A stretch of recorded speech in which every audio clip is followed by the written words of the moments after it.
네, 여기 묵상 간증 판단받을까 두려워입니다. 모태신앙인인 저는 교회 공동체에서 청소년 시기를 보냈습니다. 스스로 믿음도 있고 기도도 잘한다고 생각하여 다른 친구들의 섬김과 기도를 평가하곤 했습니다. 하지만 대학생 때 자취를 하면서 제 믿음의 실상이 드러나게 되었습니다.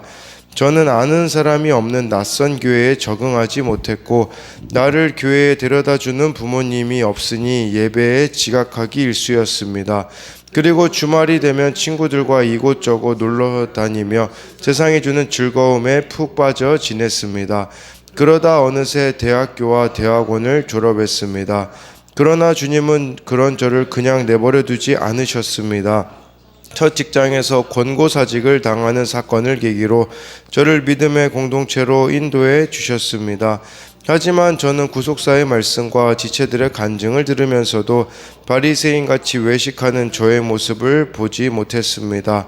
그래서 음행을 끊지 못하고 중독에 빠진 지체들을 속으로 비방하며 난 저들과 다르다고 생각했습니다. 그러다 저는 새로 들어간 회사에서 예민한 상사를 만나 그분과 갈등을 겪게 되었고 또 비밀로 사내 연애를 하다가 상대가 유부남인 사실을 뒤늦게 알고 헤어지게 되었습니다. 게다가 회사 동기에게 무시를 받는 일로 황폐하여 버려진 바 되어서야 저의 죄를 보고 회개하게 되었습니다. 가족 안에서도 늘 부모님을 무시했기에 질서 순종이 어려웠고 교제는 개인적인 문제라며 공동체에 묻지 않았습니다. 끊임없이 남을 판단해 왔기에 공동체에서의 제 나눔도 판단받을까봐 두려워하는 모습을 보게 되었습니다. 하지만 힘든 동기와 어쩔 수 없이 함께 일하며 나 역시 이제껏 다른 사람을 얼마나 무시하고 힘들게 했는지 알게 되었습니다. 그러니 모든 것이 주님이 저를 위해 예비하신 환경임이 인정되었습니다. 황폐하여 버려진 것 같은 곳에서 할 수 있는 일이 주님을 찬송하는 것뿐임을 깨닫게 하신 주께 감사드립니다. 적용하기입니다. 나를 무시하는 동기에게 똑같이 반응하지 않고 다른 사람들에게 하는 것처럼 대하겠습니다. 부모님에게 오는 전화를 귀찮아하지 않고 감사한 마음으로 받겠습니다. 네, 스스로 이렇게 믿음이 있는 것과 같은 이분이 정말 이렇게 자취를 하면서 믿음의 실상이 드러나게 되었다라고 이렇게 하고 있잖아요. 그러다가 그냥 내버려 두지 않으시고 첫 직장에서 권고사직을 당하는 계기로 공동체로 인도함을 받고 또 새로 들어간 회사에서 예민한 상사를 만나고 사내 비밀 연애 대상이 유부남이라는 걸 알고 또 헤어지게 되고 이렇게 황폐하여 버려진 바 되었을 때 죄를 보고 이렇게 회개하게 되었다라고 하잖아요. 그래서 이 황폐하여 버려진 것 같은 곳에서 할 수 있는 일이 주님을 찬송하는 것뿐임을 깨닫게 해주신 주께 감사한다고 고백해주고 있습니다. 오늘은 이 마태복음 23장 29절부터 39절까지의 말씀인데요. 29절은 7번째 화입니다. 화 있을지저 외식하는 서기관들과 바리새인들이여 너희는 선지자들의 무덤을 만들고 의인들의 비석을 꾸미며 이르되 라고 해서요.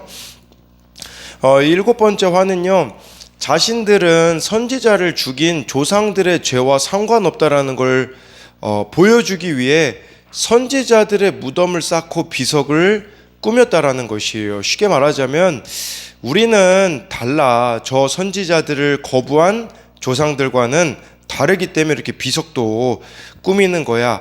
이런 식인 거죠. 그러니까 우리로 말하자면 양화진에 선교사님의 그런 무덤이 있지 않습니까? 네, 근데 이거는 좀 다른 개념이긴 한데, 그거는 기념의 의미긴 한데, 이 사람들이 이렇게 무덤을 만든 이유는 나는 다르다에 있다라고 볼 수가 있어요. 이런 거죠. 나라면 절대 내가 만약에 이사야 선지자가 활동했을 때 살았다면 나는 이사야 선지자 죽이지 않았을 거야. 이런 식으로 생각을 했던 거죠. 자기 의를 드러내느라 비석을 꾸미고 무덤을 꾸몄다라는 것이에요. 더 구체적으로 말씀드리자면 내가 얼마나 옳고 의로운 사람인지 드러내려는 데에 이들의 목적이 있었습니다. 그래서 이 29절에 대한 적용 질문도요. 신앙의 목적이 내가 얼마나 옳고 의로운 사람인지 드러내려는 데 있나요? 아니면 나의 죄인됨을 알기에 늘 하나님의 은혜를 구하는 데 있나요? 네, 이걸 신앙의 목적이 어디에 있는가 이거를 보셔야 합니다. 30절 31절에요. 만일 우리가 조상 때에 있었더라면 우리는 그들이 선지자의 피를 흘리는데 참여하지 아니하으리라 하니 31절에 그러면 너희가 선지자를 죽인 자의 자손임을 스스로 증명함이로다 라고 이렇게 예수님께서 말씀하세요. 우리가 조상 때에 있었다면 이 조상이라는 말을 했다라는 것 자체가 이미 그들과 다를 바가 없음을 말씀해주고 있는 거예요. 선지자의 피를 흘린 자들을 조상이라고 칭했기 때문에 이렇게 말함으로써 그들은 자신들이 선지자를 죽인 자의 자손임을 스스로 증명하는 꼴이 된 것이죠. 근데 이게 보면요, 과거에 나였으면 안 그랬을 거다. 아니에요. 그럴 수 없습니다. 왜 그러냐면요, 지금 세례 요한이 전해주는 그 메시지도 거부하는데 다를 바가 뭐가 있냐라는 것이겠죠. 나라면 예수님 안 죽였을 텐데, 우리도 이런 생각할 수 있거든요. 2000년 전에 예수님이 계셨을 때 나라면 예수님 안 죽였을 텐데. 근데요, 지금 말씀이 안 들리고 있다면 예수님을 십자가에 못 박은 선지자와 바리새인과 똑같다라고 할 수가 있습니다. 그러니 이걸 생각해야 돼요. 나도 똑같은 죄인이라는 거, 환경이 되면 나도 얼마든지 죄를 지을 수 있다라는 잘하는 것을 늘 생각해야 한다라는 것입니다. 그래서 30절 31절에 대한 적용 질문도요, 다른 이의 죄를 보면서 나는 상관없다고 그를 정죄하나요? 나도 얼마든지 죄 지을 수 있다는 걸 인정하나요? 지금 말씀이 들리고 있나요? 말씀 묵상 없이는 살 수 없나요? 말씀이 육신이 되신 분이 예수님이기 때문에요, 여러분들이 말씀을 가까이 하지 않는다라는 것 그 자체가 이미 예수님을 죽이고 있는 것과 같은 의미라는 것을 기억하셔야 합니다. 이 32절에요. 너희가 너희 조상의 분량을 채우라 라고 말씀하고 있어요. 내 속에 있는 더러움을 모르고 이 조상의 의를 의지해서 계속 겉을 꾸민다면 그 조상의 그 자손이며 너희가 더 악하다라고 예수님께서 말씀하십니다. 네, 너희 조상의 분량을 채우라. 이것은 우리들에겐 이런 의미도 있겠죠.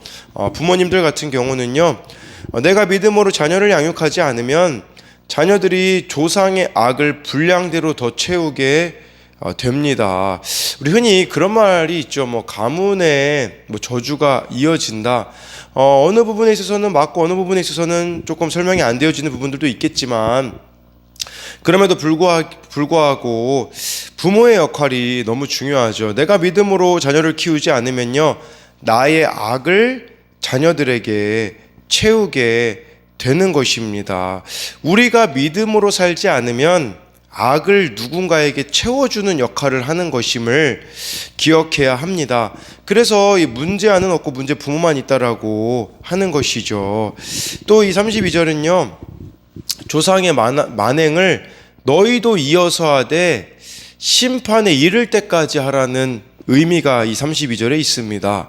예수님이 이렇게 말씀하시는 이유는 이미 이들도 그 조상들의 전철을 밟아 예수님을 거부하고 있고 죽일 구실을 찾고 있기 때문이라는 것을 말씀하고 있습니다.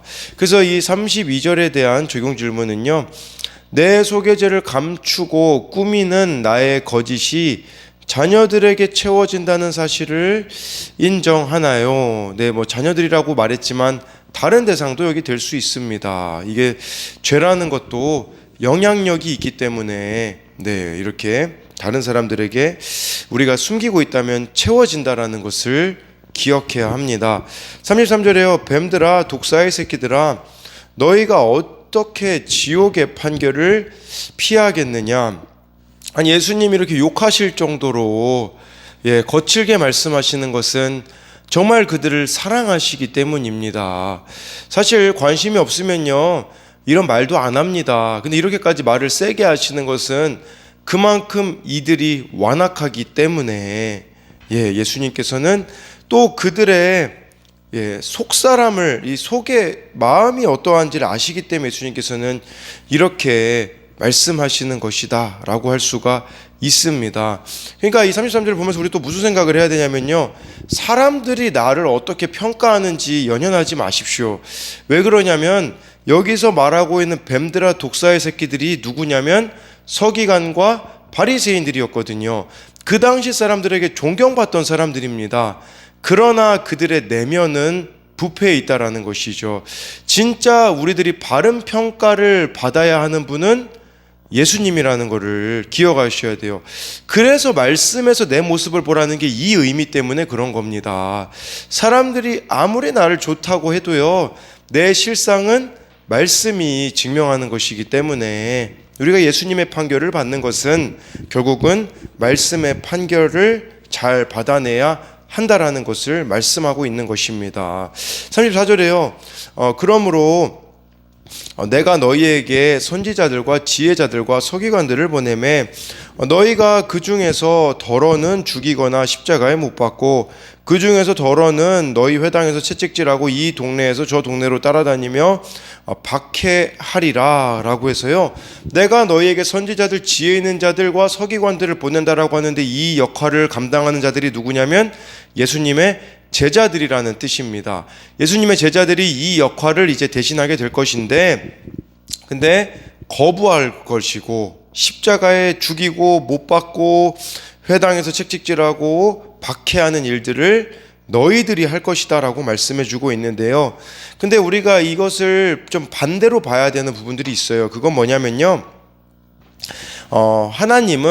예수님은 자기 사람들을 죽일 줄 알면서도 보내신다라는 사실이에요. 그러니까 우리가 이 역할을 감당해야 되는 겁니다. 때로는 우리를 죽이고 십자가에 못 박고 채찍질하고 박해하는 일들을 당하는 걸 알면서도 우리가 그 길을 가야 한다라는 의미가 되는 것이죠. 그러니 주어진 자리에서요, 잘 죽임당하고 못 박힘당하고 채찍질을 당하셔야 합니다. 주님이 보내신 선교지는요, 땅끝은요, 사실 그 당시 이 성경이 기록될 때는 땅끝이 있는 줄 알았거든요. 근데 지구는 둥글기 때문에요, 땅끝은 지금 여러분들이 있는 그곳이 땅끝이 될 수 있습니다. 이런 의미로 보자면요, 주님이 보내신 선교지인 남편, 아내, 아들, 딸, 직장, 교회, 이곳에서 순종해야 된다라는 거죠. 내가 죽을 것 같지만 순종하고 있는 것을 주님은 알아주신다라는 것입니다. 그래서 이 34절에 대한 적용 질문은요, 내가 자기를 부인하고 십자가를 져야 하는 곳, 이 선교지는 어디입니까? 35절에요. 그러므로 의인 아벨의 피로부터 성전과 제단 사이에서 너희가 죽인 바가랴의 아들 사가랴의 피까지 땅 위에서 흘린 의로운 피가 다 너희에게 돌아가리라. 의인 아벨의 피, 아벨을 의인이라고 이렇게 예수님께서 말씀해 주십니다. 창세기 4장 10절에 보면요, 하나님께 의로운 제사를 드렸던 이 아벨이 형 가인에게 죽임을 당하죠. 그러니까 최초로 의로운 자가 죽임당한 자가 아벨이거든요. 그리고 이 구약 성경에서 또 여기서 논란이 되는 인물은 바가랴의 아들 사가랴가 누구냐라는 게 의문이긴 한데요. 이 사람은 대부분 누구라고 추정을 하냐면요, 역대하 24장 20절부터 22절에 나와 있는 제사장 여호야다의 아들 스가랴예요. 너무 글씨가 작게 나오긴 했는데요, 설명드리자면 선지자 스가랴 아니에요. 스가랴를 기록한 선지자 말고요, 제사장 스가랴가 있었거든요. 이 스가랴가 왕에게 가가지고요, 어찌 여호와의 명령을 거역하였느냐라고, 너희가 하나님을 버렸기 때문에 하나님도 너희를 버릴 것이다 라고 왕에게 가서 이야기를 했어요. 근데요, 이 요아스 왕이 죽여버렸어요. 성전에서 죽였어요. 여호와의 뜰 안에서 돌로 쳐 죽임을 당한 사람이. 그래서 여기 35절 말씀에 성전과 제단 사이에서 너희가 죽인 바가랴의 아들은 바로 제사장 스가랴라고 할 수가 있습니다. 그래서 요아스 왕에게 직언을 해가지고 돌에 맞아서 죽었음을. 근데 이 의로운 피가 다 너희에게 돌아갈 것이다 라고 말씀해 주고 있습니다. 우리도 마찬가지인 것 같아요. 정말 이렇게 하나님의 사람들을 통해서 심판의 메시지를 그 길에서 돌이키라고 우리가 전해주는데도 불구하고 거부해버리게 되어진다면 다 우리에게 돌아올 수밖에 없는, 심판을 당할 수밖에 없다라는 사실을 기억해야 돼요. 그런 의미에서 회개의 기회를 놓치셔서는 안 됩니다. 36절에요. 내가 진실로 너에게 이르노니 이것이 다 이 세대에 돌아가리라 라고 말씀해 주고 있습니다. 네, 이 세대가 이 진노의 세대이기 때문에 쌓인 진노를 더 이상 지탱할 수 없는 때가 온다라는 사실이에요. 그렇기에 이 땅에서 진노가 터져서 회개할 기회를 주시는 것이 축복인 것이죠. 진노를 쌓이게 하는 것이 무엇이 있을까요? 그것은 예수님을 믿지 않는 것입니다. 예수님을 믿지 않는, 그게 저주이고 그게 진노를 쌓는 것임을 알아야 합니다. 37절에요. 예루살렘아 예루살렘아 선지자를 죽이고 내게 파송된 자들을 돌로 치는 자여, 암탉이 그 새끼를 날개 아래에 모음같이 내가 내 자녀를 모으려 한 일이 몇 번이더냐. 그러나 너희가 원하지 아니하였도다. 이 예루살렘을 보면서 막 제자들도 그렇고 얼마나 예루살렘이 화려했습니까? 정말 예루살렘 성전도 물론 완성되진 않았지만 지어져 가고 있는 상태였고 화려했거든요. 근데 예수님은 본질을 보시잖아요. 예루살렘의 실상은 그렇지 않았다라는 거죠. 파송된 자를 돌로 치는 자여, 선지자를 죽이는 자여 라고 말씀하시면서 암탉이 새끼를 날개 아래 모음같이 예수님이 모으려고 하셨대요. 이게 무슨 말이냐면요, 이들을 품기를 원하셨다라는 거예요. 암탉이 병아리를 모으듯 유대인들을 품기를 원하셨던 거죠. 그리고요, 어미새가 이 새끼들을 날개 아래에 품는 것은요, 안전과 양육과 평안을 주기 위한 행위거든요. 그러니까 하나님이 자기 백성을 품기 원하셨거든요. 그러나 이 품기 위해서 아들인 예수님을 보냈지만 이 마지막 기회를 예루살렘이 놓쳐버렸다라는 것이죠. 멸망의 책임은 모으려고 하신 하나님이 아니라 거부한 이들에게 있다라는 것을 말씀해주고 있어요. 암탉이 왜 새끼를 모으겠습니까? 독수리처럼 무서운 짐승에서 보호하게 하시려고 하신 것이죠.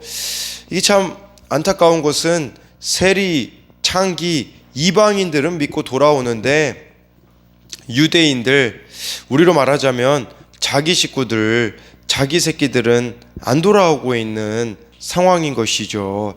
집 나간 자식이 돌아오기를 기다리는 것보다 더 큰 애통함으로 예수님은 언제 돌아오겠느냐라고 외치고 계시는 사랑의 마음이 여기에 담겨져 있습니다. 예루살렘을 보시는 예수님은 그 화려함을 보고 오히려 탄식하시죠. 이걸 아셔야 돼요. 내 자녀에게 예수가 없으면 탄식해야 합니다.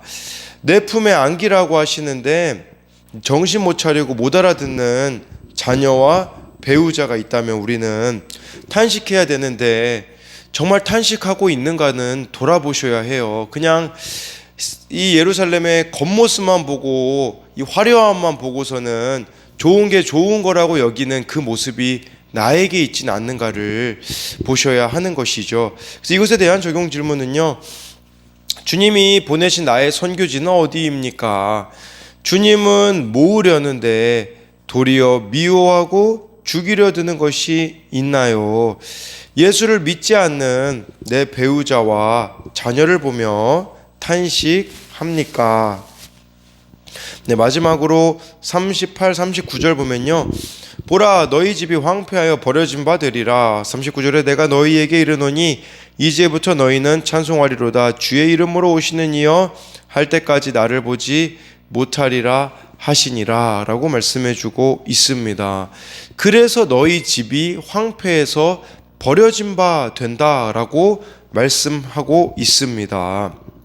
그러니 이렇게 예수님이 다시 오시기까지 복음을 영접하지 않는 자들은 이렇게 심판을 받는 것을 말씀해 주시는 것일 수도 있고요. 또 이것을 현재적인 의미로 보자면요, 예수님은 형벌보다 찬송하게 하시려는데 목적이 있다라는 거죠. 그러니 예수님이 우리에게 황폐한 환경을 주시는 것도 거기서 자기 죄를 깨닫고 하나님 찬송한다라는 게 무슨 말이겠습니까? 하나님의 이름을 부를 수밖에 없게 만드신다라는 거겠죠.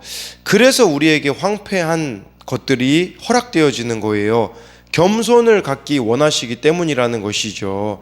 우리는 황폐한 가정과 직장과 교회에서 돌아와 찬송하기 원하시는 주님의 소망에 응답해야 합니다. 마지막으로 38, 39절에 대한 적용 질문으로는요, 내가 하나님을 찬송해야 할 내 삶의 황폐한 곳은 어디입니까? 황폐해진 가정, 친구 관계, 건강, 성적, 직장, 교회 가운데서 예배를 회복하고자 노력하고 있습니까? 라고 이렇게 말씀하심으로써 서기관들과 바리새인들이 정말 회개하고 돌이키기를 원하셨던 이 예수님의 메시지를 우리가 기억함으로써 우리가 서기관과 바리새인과 너무 흡사할 수 있음을 기억하시며 돌이키는 저 여러분들이 되기를 소망합니다.